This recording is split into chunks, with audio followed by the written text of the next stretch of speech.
My name is Marston, and I'm a co-Salish artist, and we're here at Alcheringa Gallery in Victoria.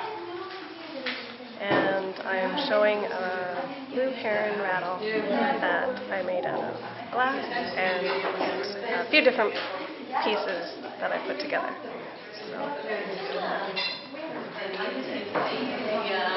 So this piece, I had a glass blower make, and then I hand spun the sheep wool with mountain goat wool and cedar bark, and there's blue heron feathers on it. We were walking down the road one day and a blue heron came and hit the telephone wire, and then it flew away and left these feathers. So I decided to incorporate the feathers into this rattle because it's the blue heron rattle.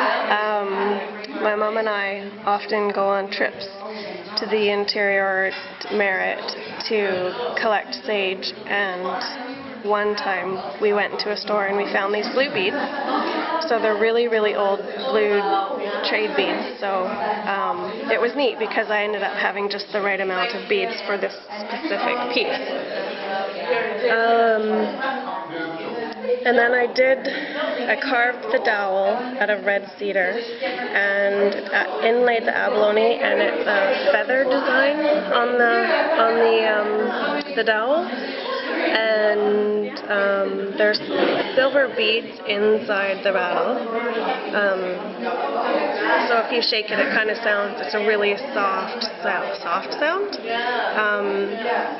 And yeah, and the base is just it's red cedar. It's really dark, so I kind of like the contrast of the white and the darker color. So, and it's kind of a bit of an experimental piece. It's a little bit different. The only one of its kind. I mean, I don't think I'm going to do any more like it. So, yeah.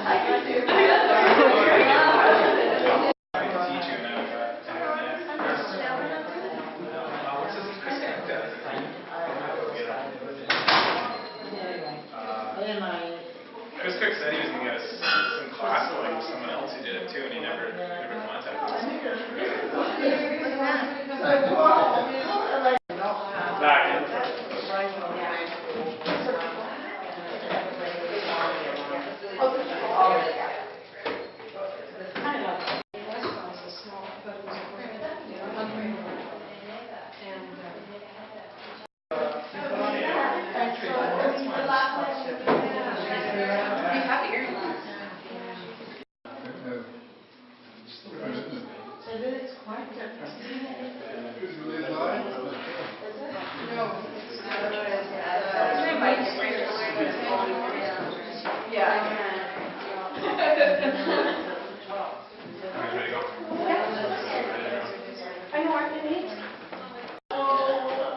Hi, my name is Dylan Thomas, and I am here at Alcheringa Gallery for the Peak Aspirations show.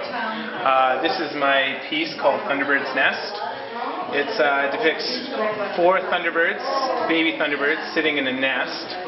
It uses rotated symmetry. As you can see, all the thunderbirds are actually the exact same, rotated, and they fit together to complete the circle. I also have a circle in the middle, which is traditional in Salish spindle whirl, so it has that traditional aspect even on a contemporary design.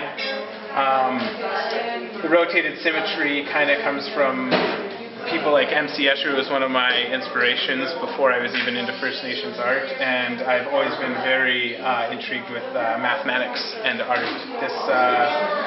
Almost all my art now uses geometry and mathematics to kind of embellish all the co-Salish aspects. Second piece is my eagle paddle. It is a yellow cedar paddle with acrylic paint. The design is an eagle with his face in the center and the 2 wings spread, one towards the bottom, one towards the top, sort of like he's soaring. And at the top is a second eagle, but with a different design where it is flowing back towards the top of the paddle here. The eagle was a very, very powerful creature in Salish mythology. and it's been one of my favorite creatures to actually do in all the arts is always birds, because they seem to flow very well.